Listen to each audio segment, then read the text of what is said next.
TMI, we've got Rodney Parker in here in studio with us, one of my favorite people in the entire world. And Rodney, I like how you dressed up. You put on a collared shirt. I did. And everything. It's all pastel-y, so it's, kind of fitting the season. The season. Yeah, I woke up and it was a beautiful day, and it felt like get to go see Adam Drake and hang out in the studio. I might as well put on a nice shirt for him. I like that because when you came in and hung out with me in like October, you were wearing a black shirt, which kind of fit the season there. That's right. This man right here knows his fashion.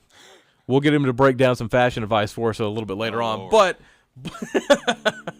But first, let's go ahead and we want you to play some songs. You got a wonderful looking guitar right there with you.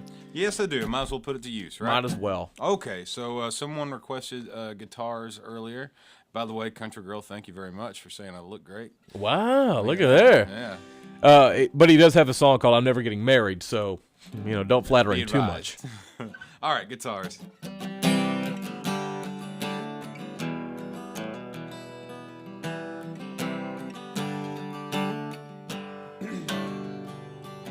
I stayed in the dark just a little too long.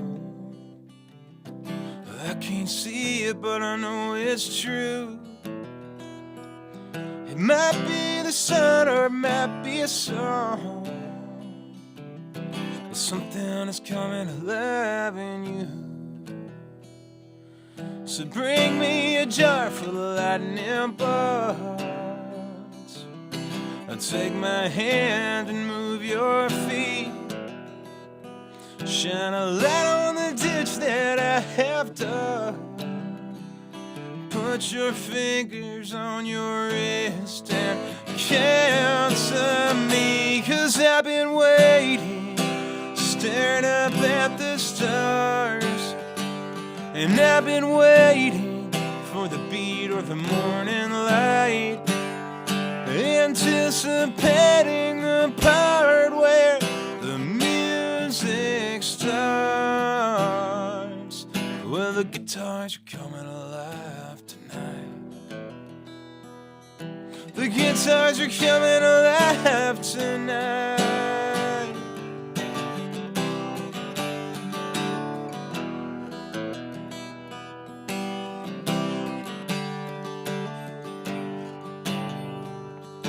And I stayed in the silence a little too long. I can't hear it, but I know it's true. It might be the verse or the end of the song. Something is coming alive in you. So bring me a jar full of lightning bolts. I'll take my hand and move your feet. Shine a light on the dish that I have dug. Put your fingers on your wrist and count to me, 'cause I've been waiting, staring up at the stars. And I've been waiting for the beat or the morning light, anticipating the part where the music starts. Well, the guitars are coming alive tonight. The guitars are coming alive tonight.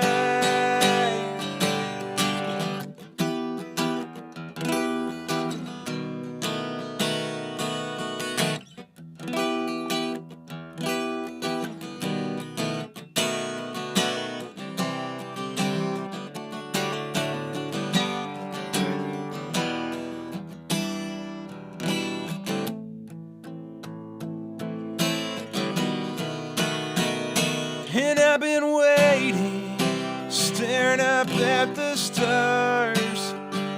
And I've been waiting for the beat or the morning light, anticipating the part where the music starts. Well, the guitars are coming alive tonight. The guitars are coming alive tonight.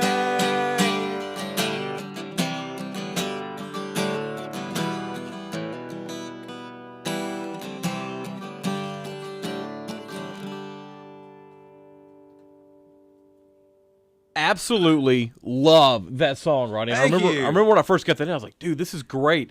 You've had a lot of people in here chatting about it, and I think the thing that really sets you apart, and you can tell this from a lot of different musicians, so many people try to sound like somebody. A lot of people try to sound, oh, hey, the Randy Rogers Band is cool. I love the Randy Rogers Band. Let's sound like Randy Rogers. You're a guy that every time I listen to you, I'm thinking, who does he sound like? He sounds like nobody. He sounds like nobody at all. He sounds like himself. And I really like that because you're not trying to launch onto somebody else or grab onto somebody else's stuff. Man, I appreciate that. That's a great compliment. And I did steal that from Mark Deskin, by the way. So Mark, you did? Okay. Credit, brother. Yeah, for us, not necessarily something that we do consciously, but it's just sort of what comes out, and I probably couldn't change it if I wanted to, and but I am proud that what does come out is, I feel, at least a little bit different. So yeah. Well, what is it about guitars that just makes that? Somebody else said that they got goosebumps when they were listening to the song. I don't know. It's one of those, you get really lucky sometimes, and that was one of those. I remember I was down in somewhere around Houston doing a solo gig, and I was driving back just by myself in the truck, and I kind of had the idea for the chorus, and I pulled over to the side of the road and recorded it in my phone, and it was right before we went in the studio. It was actually the last song I wrote before we went in the studio, and I'm so thankful that it came to me and that we ended up recording it, because it came out cool and people like it. And I don't know.